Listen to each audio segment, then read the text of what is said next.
ब्रह्मानन्दं परम सुखदं केवलं ज्ञानमूर्तिं द्वन्द्वातीतं गगनसदृशं तत्त्वमस्यादिलक्ष्यम् एकं नित्यं विमलमचलं सर्वदी साक्षिभूतं भावातीतं त्रिगुणरहितं सद्गुरुं तं नमामि।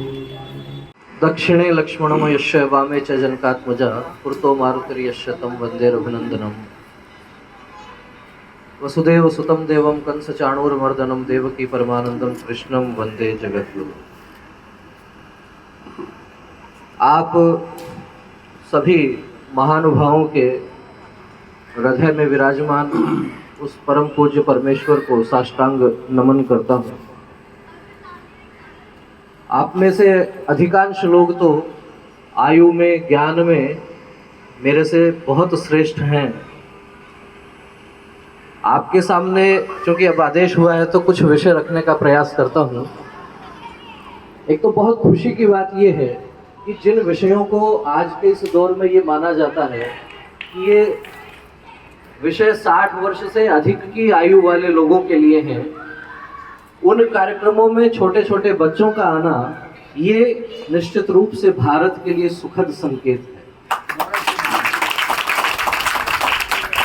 इस भारत का सुनहरा भविष्य निर्मित करने में हम सब तो अपना योगदान दे ही रहे हैं, लेकिन यदि छोटे छोटे बच्चे इन कार्यक्रमों में आ रहे हैं और इनमें जो संस्कार आज इस बचपन में जो संस्कार आने वाला है, निश्चित रूप से ये भारत के भावी भविष्य के बेहतर नागरिक बनने वाले। सामान्य रूप से हम देखते हैं तो हर एक व्यक्ति का जीवन आज के इस दौर में 3 बातों में पूरा होता है। वो 3 बातें क्या है? आप अपने आस पड़ोस में, स्वयं पर, हम सब, मैं अपने आप पर भी विचार करता हूं तो मुझे लगता है केवल 3 बातों में पूरा जीवन निकल रहा। पहली बात भागा दौड़ी, दूसरी बात माथा फोड़ी और तीसरी बात हाथा जोड़ी। भागा दौड़ी, माथा फोड़ी, हाथा जोड़ी, इन 3 बातों में जीवन निकलता जा रहा है। और श्रेष्ठ पुरुष क्या कहते हैं? अभी आदरणीय पूजनीय बाबूजी ने बहुत छोटा सा अपना विषय रखा, तो बड़े बुजुर्ग ये कहते हैं कि जीवन को इन 3 चीजों से हटाइए और कहाँ लेकर जाइए, तो कहते हैं मौज करो। कितनी? रोज करो, और नहीं मिले तो खोज करो। तो वो मौज करो, रोज करो, खोज करो, वो खोज करते करते हम चित्रकूट सेक्टर 6 के इस पार्क में आ गए। इसलिए बड़े आनंद का विषय है। कोई बहुत गंभीर, बहुत बड़ी बड़ी बातें नहीं करनी है, साधारण सामान्य सी बातें हैं। यहाँ बताया गया प्रकृति क्या है, भगवान क्या है, वैसे भूमि जैसे गगन वैसे वायु, ऐसे अग्नि नैसे नीर, ये जो 5 महाभूत हैं, क्षिति जल पावक गगन समीरा, इन्हीं से हमारा शरीर बना है। प्रकृति में यदि किसी भी अंग में, प्रकृति के किसी भी अंग में कोई दुविधा होती है, वो परिलक्षित हमारे शरीर में होती है। और फिर उसका निराकरण भी, असाध्य से असाध्य बीमारियों का निराकरण भी प्रकृति में है। अब आज हम अपने आसपास में देखते हैं अनेक प्रकार की बीमारियां हैं, तो उपचार क्या है? तो कई बार मैं बात करता हूं प्राकृतिक चिकित्सा से जुड़े हुए मेरे मित्रों से, वो कहते हैं कि इन 5 जो ये 5 महाभूत हैं, इसमें से किसी चीज की यदि आपके शरीर में कमी हो गई तो फिर आपका बीमार होना निश्चित है। अभी करीब 5-6 वर्ष पहले मेरा एक मित्र, वो सीए का काम करते हैं, तो कुछ समय से बीमार हो रहे थे। डॉक्टर के पास गए, बहुत सारे टेस्ट करवाए गए और समझ में नहीं आ रहा क्या बीमारी क्या है। बाद में जब बहुत सारे टेस्ट हो गए तो पता लगा कि केवल और केवल विटामिन डी की कमी थी शरीर, और कुछ नहीं था। तो डॉक्टर ने पूछा कि दिनचर्या कैसी रहती है? तो उन्होंने कहा सुबह 7 बजे ऑफिस पहुंच जाता हूँ, रात को 8 बजे ऑफिस से निकलता हूँ। तो डॉक्टर ने पूछा कि भगवान सूर्य नारायण के दर्शन किए हुए कितना समय हो गया? तो गिनने लगे, पता नहीं, 2.5 साल, 3 साल, 4 साल। क्योंकि नित्य प्रति जो काम करने का स्वभाव है, उसमें सूर्य नारायण भगवान के दर्शन नहीं हो पा रहे थे। और जब छुट्टी का दिन आता है तो रात को 1 बजे सोएंगे, सुबह 10 बजे उठेंगे। तो सूर्य की धूप जो है वो भी उतना ही दवाई का काम करती है जितना शुद्ध हवा हमारे लिए काम करती है। और हम तो सौभाग्यशाली हैं कि यहाँ पार्क के आसपास में रहते हैं। यहाँ आके नंगे पैर मिट्टी पर हम चल सकते हैं। नहीं तो ऐसे कितने लोग होंगे, आप याद कीजिए कि मिट्टी को स्पर्श किए हुए कितने महीने बीत जाते हैं। एकदम छोटी छोटी सी बातें। हमारी जीवन शैली किस प्रकार की हो गई। और जब मैं विचार करता हूं तो मुझे लगता है कि वास्तव में ये प्रकृति जो है ये बड़ी अद्भुत है। ये हमें जीवन जीना सिखाती है, जीवन कैसे जिया जाए। तो बचपन में कुछ बड़े बुजुर्गों से कुछ श्लोक सुनते थे, कुछ दोहे सुनते थे। शब्द अलग अलग हैं, भाव एक ही प्रकार का। मैं जब तीसरी चौथी कक्षा में पढ़ता था तो मुझे याद है, मेरी माँ ने एक श्लोक याद करवाया। परोपकाराय फलंति वृक्ष, परोपकाराय वहन्ति नद्य, परोपकाराय दुहन्ति गाव, परोपकारार्थमिदं शरीरम्। पेड़ पौधे परोपकार के लिए फल देते हैं, परोपकार के लिए गाय दूध देती है, परोपकार के लिए नदी अपना जल देती है, इसलिए हमारा ये शरीर भी परोपकार के लिए। थोड़ा आगे बढ़े, छठी सातवीं कक्षा में पढ़ने लगे, हिंदी की एक पुस्तक में एक दोहा आता है कि तरवर फल नहीं खात है, सरवर पियहि न पान, कह रहीम पर काज हित, संपत्ति संचहि सुजान। भाव वही है, तरवर फल नहीं खाते, वृक्ष फल नहीं खाते, नदियां अपना जल नहीं पीती, और परोपकारी लोग, सज्जन लोग दूसरों की सुविधा के लिए, उनके सुख के लिए ही संपत्ति का सृजन करते हैं, संचय करते हैं। और थोड़ा आगे बढ़े, युवावस्था में आए तो कुछ गीत गाने लगे देशभक्ति के। उसमें से एक गीत ये सुना कि नदियां न पिए कभी अपना जल, वृक्ष न खाए कभी अपना फल, अपने तन का, मन का, धन का देश को दे दे दान रे, वो सच्चा इंसान है। बचपन से जो बात तीसरी चौथी कक्षा में जो मन में बिठाने का प्रयास किया गया, जैसे जैसे आगे बढ़ते गए केवल शब्द बदले और कुछ नहीं बदला। लेकिन क्या हम उस भाव को जी पाते हैं, ये विचार करने की आवश्यकता है। मुझे लगता है आज आवश्यकता ऐसी आ गई है कि प्रकृति के भीतर ही सभी देवताओं का निवास मानकर हम वृक्ष का पूजन करें, हम जल का पूजन करें। और वैसे तो ये कोई नई बात नहीं है, ये हमारी परंपराएं हैं। हम आंवला नवमी मनाते हैं, हम अनेक प्रकार के जो व्रत करते हैं, और रोज यदि जो बहुत सी माताएं बहनें मंदिर जाती हैं, हम देखते हैं बरगद में, पीपल में, तुलसी में जल अर्पित करते हैं। इसके पीछे भाव यही है कि जब हम उनका पूजन कर रहे हैं तो हम उनकी सुरक्षा का भी हम ध्यान रखते हैं। जब घर में कोई शुभ प्रसंग होता है तो कुआं पूजन का कार्यक्रम होता है, वो एक प्रतीक है जल के पूजन के लिए। और जल को भी हमने देवता कहा, वरुण देवता कहा, इसलिए उनका पूजन भी आवश्यक है। तो इसलिए आज जब परिस्थितियां ऐसी विषम हो रही है, उन विषम परिस्थितियों में हमें लगता है कि एक बार प्रकृति का वंदन करना ये बहुत आवश्यक है। और जो आवश्यक है, एक बार विषय आपने प्रारंभ कर दिया, घर घर तक ये विषय पहुंचे। अब हम लोग यदि शहरी क्षेत्र में रहते हैं तो यहाँ अलग प्रकार की चुनौतियां हैं, ग्रामीण क्षेत्र में अलग प्रकार की बातें हैं। शहरी क्षेत्र में है तो आपको पॉकेट्स में सघन वन लगाना पड़ेगा। अब ये इतना सुंदर पार्क है, जो वॉकवे बना हुआ है, दोनों तरफ अच्छे पेड़ पौधे लग रहे हैं। डॉक्टर्स कहते हैं किसी को तनाव है, स्ट्रेस है, डिप्रेशन है, उसको सुबह शाम 1 घंटे इस प्रकार के जहां सघन वन है, प्रकृति है, वहां लेकर जाइए। पेड़ पौधों की जो हवा है वो ही दवाई का काम करने वाली है। और पेड़ पौधे यदि फलदार होंगे तो वहां पक्षी आएंगे, पक्षियों का कलरव होगा, उसके समान कोई दवाई है ही नहीं। आप आधा घंटा 1 घंटा आकर बिताइए तो सही। पेड़ पौधे आप खूब लगा रहे हैं, बहुत अच्छी बात है। जल का विषय भी इसी से जुड़ा हुआ है। आप में से अधिकांश लोगों ने रामगढ़ बांध का जल पिया होगा, वहीं से जल की आपूर्ति होती थी। वो सूख गया तो हम बीसलपुर पर पहुंच गए। भगवान नहीं करे यदि वो सूख गया तो फिर हम कहां जाएंगे। ये विचार करने की आवश्यकता है। और इस पर कोई सरकारें काम करेंगी ऐसा मुझे नहीं लगता। सरकार वही करती है जो समाज कहता है। इसलिए मैं अक्सर कहता हूं कि केवल सत्ता से मत करना परिवर्तन की आस, और जागृत जनता के केंद्रों से होगा अमर समाज। समाज को यदि स्थायित्व देना है तो काम हमें करना पड़ेगा। पानी की समस्या हमारे घर में है, निराकरण हमें करना पड़ेगा। क्या कर सकते हैं? जिनके छोटे छोटे घर हैं वहां स्थितियां अलग हैं। पर जिनके पास पर्याप्त स्थान है वे वाटर हार्वेस्टिंग का सिस्टम बना सकते हैं। जहां इस प्रकार के बड़े पार्क हैं वहां ये प्रबंध हो सकता है कि कॉलोनी का जितना वर्षा का जल बह के आता है वो उस पार्क में आएगा, उसको भूमि के भीतर उतारने का प्रयास करेगा। यहाँ कर रखा है, बहुत ही अच्छा विषय है, आनंद का विषय है। ये जोत जो यहाँ जली है वो आगे भी बढ़े, एक एक पग बढ़ते जाएं, बल वैभव का युग फिर लाएं। इसी प्रकार के छोटे छोटे प्रयोग हम करें और साथ में करने के साथ उसकी चर्चा भी करें। क्योंकि मुझे याद आता है 4-5 वर्ष पहले मैं झुंझुनू जिले में करीब 50 गांवों में गया। 50 गांव में लगभग हर घर में वाटर हार्वेस्टिंग का सिस्टम बना हुआ है और गांव में जो जल बहता है अतिरिक्त वो गांव के सूखे कुएं में जाता है और वहां जल स्तर ऊपर आने लग गया। भीलवाड़ा का हम उदाहरण बताते हैं, जहां सप्ताह में एक बार ट्रेन से पानी जाता था, उस भीलवाड़ा में 10 फीट 15 फीट खोदो पानी आ जाता है।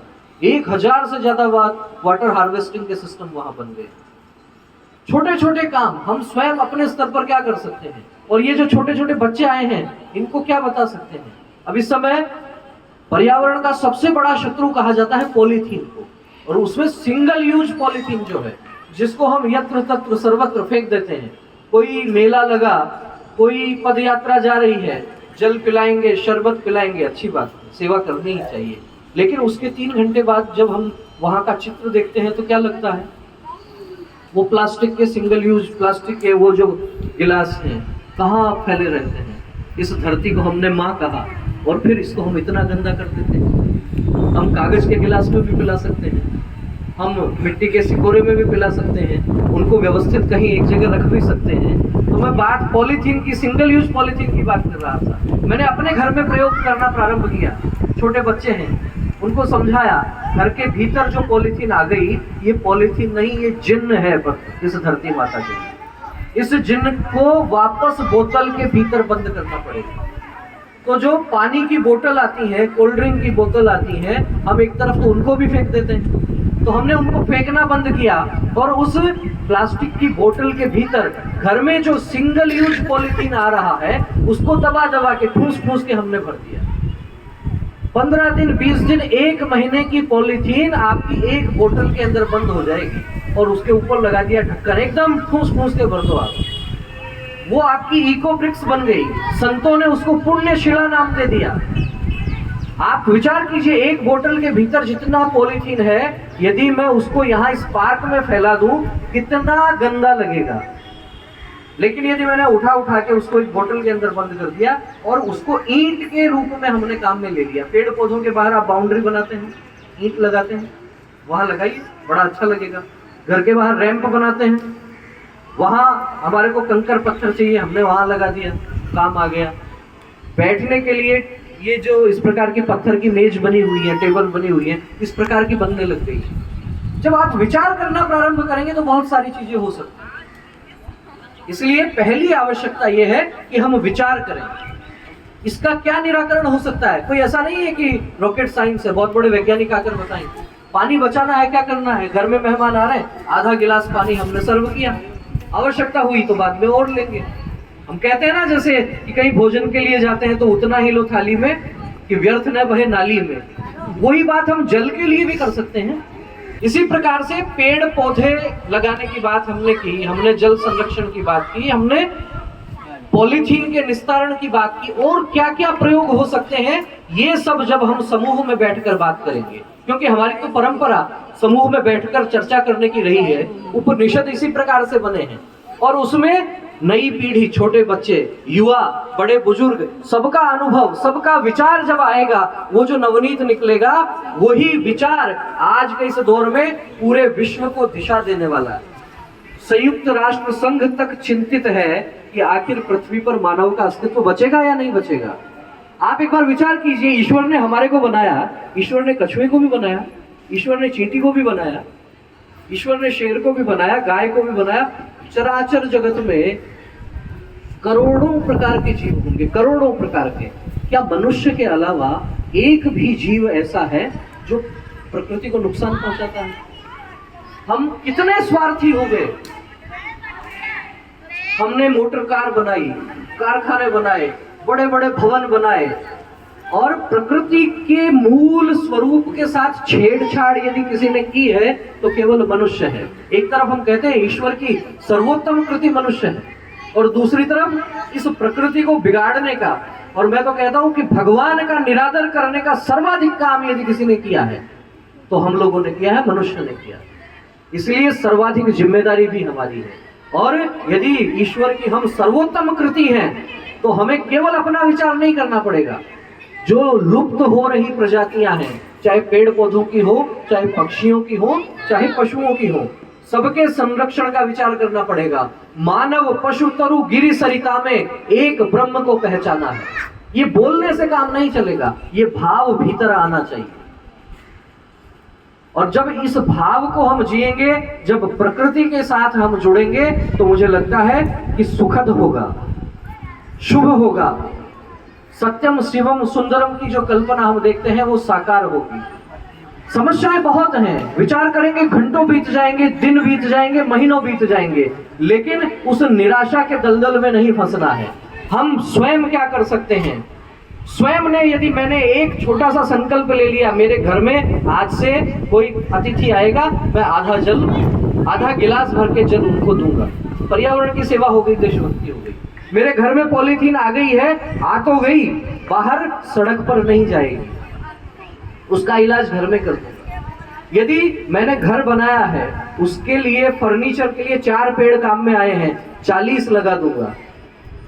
स्वयं अपने स्तर पर कुछ न कुछ संकल्प इस प्रकार का करेंगे तो मुझे लगता है कि हमारा ये प्रकृति वंदन का कार्यक्रम मनाना भी श्रेष्ठ रहेगा, सार्थक रहेगा। और अंत में इन पंक्तियों के साथ कि केवल एक दूसरे की तरफ नहीं देखें, केवल नेचर लवर्स ग्रुप की तरफ नहीं देखें, केवल गायत्री परिवार की तरफ नहीं देखें, केवल पर्यावरण संरक्षण गतिविधि की तरफ नहीं देखें, ये सब करेंगे, पर स्वयं मैं कुछ न कुछ करूंगा।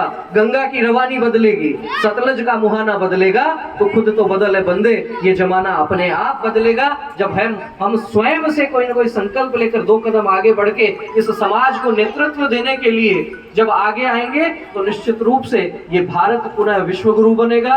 और जिस शस्य श्यामला भूमि की हम कल्पना करते हैं, ठीक उसी प्रकार का वातावरण बनेगा, उसी प्रकार का देश बनेगा। और आने वाली पीढ़ी है, छोटे छोटे नौनिहाल, हर बाला देवी की प्रतिमा, बच्चा बच्चा राम है, इनको मैं प्रणाम करता हूं। और इनके माध्यम से हम समाज में इस विचार को और आगे बढ़ाएंगे। इन्हीं शुभकामनाओं के साथ अपनी वाणी को विराम देता हूं। बहुत बहुत धन्यवाद। जय भारत, जय श्री राम। पर्यावरण संरक्षण के बारे में जानकारी दी, आपको समझाया, आपसे आह्वान किया और आपको जागृत किया कि आप पर्यावरण संरक्षण के लिए क्या क्या कर सकते हैं। भाई साहब बताया था इको ब्रिक्स, उसका उदाहरण ये एक है। इसमें कम से कम 70 या 80 पॉलीथीन एक बोतल के अंदर बंद हो चुकी है, और इसके बाद में एक सॉलिड ईट बन जाती है जिसे इको ब्रिक्स बोलते हैं। इसका उपयोग बहुत से कार्यों में हम कर रहे हैं। एक झारखंड साइड तो हमने ऐसे किया, कुछ जो गरीबों के मकान थे, झोपड़ियाँ थी, उनमें इनका ऐसा प्रयोग किया कि वो चाहे 20 साल, 40 साल, 50 साल तक कुछ नहीं बिगड़ेगा, मकान को अच्छे बढ़िया सुरक्षित रहेंगे। उनके पास पैसा नहीं था, ये इको ब्रिक्स भिजवाई, उसमें हल्की सी सीमेंट का लेप लगाया और अच्छी दीवारें बनकर उनका मकान बन गए। इसी तरह क्या करते हैं कि बेंचें बनाते हैं हम, ये ब्रिक्स का रख देते हैं उल्टी करके और चारों तरफ रखते हैं, फिर इसके ऊपर एक पत्थर रख देते हैं, बहुत सुंदर डिजाइन की बेंच बन जाती है। यानी आपकी कम से कम 1 साल की जो पॉलीथीन है वो इसमें बंद हो जाती है। इस बोतल में जो जिन्न है, ये जो पॉलीथीन वाला जिन्न इस बोतल में बंद हो गया, उल्टा हो गया, और इसके ऊपर हमने पत्थर रख दिया या मार्बल रख दिया या जो भी आप रखना चाहते हैं, और अच्छी सी आपकी बहुत सुंदर सी टेबल बन गई है। इसी तरह बहुत सारे प्रयोग हम इन पर कर रहे हैं। पानी की बचत की भाई साहब बताया था, घर में छोटे छोटे प्रयोग है। मेरे घर में मैंने छोटे गिलास रख इतने से, पानी जिसको पीना है दोबारा मांग सकता है। हम क्या करते हैं, इतने बड़े गिलास, बड़ी साइज के अच्छे सुंदर दिखने वाले रख देते हैं, उसमें पानी इतना आता है कि वो सामने वाला 4 घूंट पिएगा और उसको छोड़ देगा, हम उस पानी को फेंक देते हैं। जो पोर्टेबल पानी है, पीने का पानी, वो धीरे धीरे बहुत नीचे जा रहा है। पहले 10 फीट का था, 20 फीट पे गया, 30 पे गया, 40 पे गया, 200 पे गया, 300, 400 फीट तक पानी चला गया, 500 फीट चला गया, और हम क्या उस पानी को वेस्ट कर रहे हैं। तो आपसे गुजारिश है कि घर में छोटे प्रयोग है, ज़्यादा बड़े नहीं है। छोटा ग्लास लो पानी पिलाने के लिए, गेस्ट के लिए। आप जो झाड़ू पोछे का मैटर चलता है ना, तो नली लेकर नहीं धोएं, पोछा लगवाएं। नली से 20 गुना पानी वेस्ट होता है पोछे में, इसलिए आपसे गुजारिश है। तीसरा क्या, बहुत से है कि मैंने देखा नली लेकर के और कार पे यूं बस आनंद ले रहे हैं, खड़े हैं आधे घंटे तक, 50-100 लीटर पानी बह रहा है, धो रहे हैं उसको। जरूरत नहीं है, एक बाल्टी में, सिर्फ एक बाल्टी में आपकी कार साफ हो सकती है, उसके लिए आप 50-100 बाल्टी खर्च कर रहे हैं। ये छोटे छोटे प्रयोग जो हम कर सकते हैं, इसके लिए किसी बड़े मतलब उसकी जरूरत नहीं, सरकार की जरूरत नहीं है, कोई संस्थान की जरूरत नहीं है, हमारे जैसे जो संगठन है उनकी जरूरत नहीं है, आप खुद कर सकते हैं। सिर्फ आपको मन में सोचना है और कर सकते हैं, ऐसी कोई बात नहीं। ऐसे बहुत सारे प्रयोग हैं, मैं आशा करता हूँ आप सब प्रयोग करेंगे और कम से कम अपने जन्मदिन पर पौधारोपण करेंगे, ये आपसे गुजारिश है। अगर आप पौधारोपण नहीं कर सकते हैं, आपको दिक्कत है, तो आप हमारे नंबर पे कॉल कर दें, हम सब कुछ लेके, गड्ढे खोदने से लेकर पेड़ लगाने तक सारा काम करेंगे और मिठाई हम खिलाएंगे।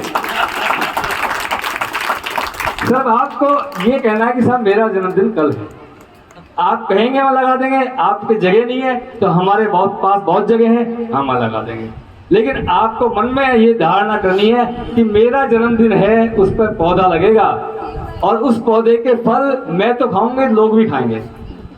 ये आप ध्यान दीजिए, यहाँ पर जो फल लग रहे हैं, पौधे लग रहे हैं, कोई फल ऐसा नहीं जिसका पौधा नहीं है और लोग खूब खाते हैं। कम से कम 100 किलो जामुन लोग खाते हैं, 100 किलो जामुन एक सीजन में। सहतूत खूब लोगों ने खाए, सबको हमने बांटे, मीठे सहतूत। 2 साल बाद सहतूत आ गए, कितनी बढ़िया बात है। पौधे ने 2 साल में अपना फल दे दिया और खूब सबको खिला रहे हैं। अमरूद खूब आ रहे हैं, चीकू आ रहे हैं और खूब खा रहे हैं बच्चे खा रहे हैं, बड़े खा रहे हैं और पक्षी खा रहे हैं। नींबू आ रहे हैं खूब, देखो आंवले आ रहे हैं, आंवले देखो पूरे लगे पड़े हैं। तो आप कहें कि जो कर रहे हैं ना, पौधारोपण करेंगे तो सिर्फ देखो 5 फायदे हैं आपके। पहला ये है कि आपको फल मिलेंगे, दूसरा है आपको छाया मिलेगी, तीसरा आपको ऑक्सीजन मिलेगी, चौथा पक्षियों को भी मिलेगा और एक सबसे बड़ी बात है, ये प्रकृति जो है ना पूरी, ये आपकी संतुलित रहेगी तो आपका देश, आपका परिवार, आपका समाज सब सुरक्षित रहेगा, सब स्वस्थ रहेगा। तो इसलिए मैं आप सबसे आह्वान करता हूँ कि आप अपने जो भी उत्सव मनाएं वो पौधारोपण से मनाएं। जय हिंद, जय भारत। रक्षाबंधन, रक्षा सूत्र बांधने का आप सभी ध्यान रखें। ये रक्षाबंधन है, ये रक्षा करने का परिवार है। जो भी रक्षा सूत्र बांधता है वो एक संकल्प लेता है कि मैं हमेशा आपकी रक्षा करूंगा। आप सभी रक्षा पर रक्षा सूत्र बांधें और संकल्प लें। ओम व्रतेन दीक्षामाप्नोति, दीक्षामाप्नोति दक्षिणाम, दक्षिणाम श्रद्धामाप्नोति, श्रद्धया सत्यमाप्यते। रक्षा भगवान से अपन रक्षा की, सुरक्षा की कामना कर रहे हैं। इसके तरु पुत्र बने, इसके तरु के मित्र बने, ये भाव इसके साथ जोड़ लें, तरु पुत्र बन जाए, क्योंकि यही हमारा भगवान है और यही हमारी प्रकृति को बचा सकता है। तो इसी भाव श्रद्धा से आज ये पूजन, वंदन, अभिनंदन किया जा रहा है। एक दूसरे को टीका तिलक भी लगा दें, रक्षा सूत्र एक दूसरे को बांध सकते हैं परिवार के आपस में लोग। यह रक्षा की कामना, ये रक्षाबंधन पर्व के पूर्व के ये कार्य भी हमारे साथ साथ हो रहा है। संडे ने आज रविवार चले तो आप जल्दी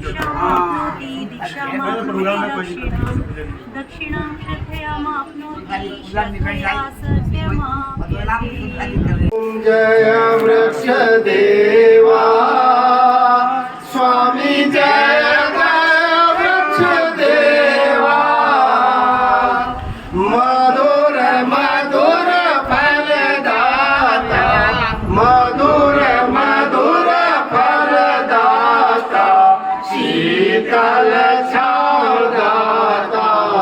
ओम जय जय वृक्ष देवा, तुम धरती के रक्षक, प्राण वायु दाता, ओ देवा प्राण वायु दाता,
के महिमा गाए तेरी।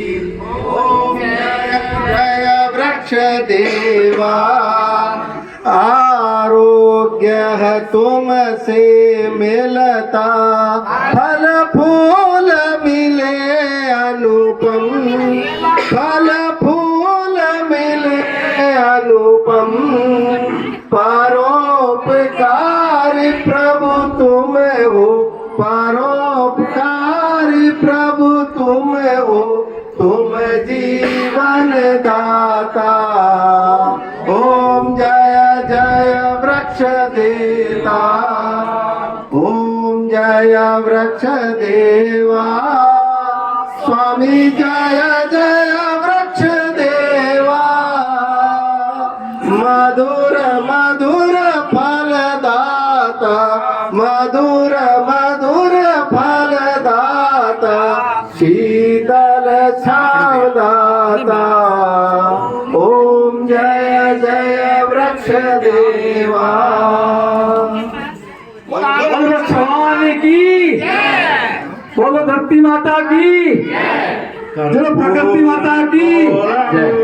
करुणावतारम संसार सारम भक्तेन्द्रहारम सदा वसंतम हृदयारविंदे अहं भवानी सहितं नमामि, अहं भवानी सहितं नमामि। वनस्पति भगवान की जय, गणपति भगवान की जय, गायत्री माता की जय, रामचंद्र भगवान की जय, कृष्णचंद्र भगवान की जय, भारतीय संस्कृति की जय, भारत माता की जय।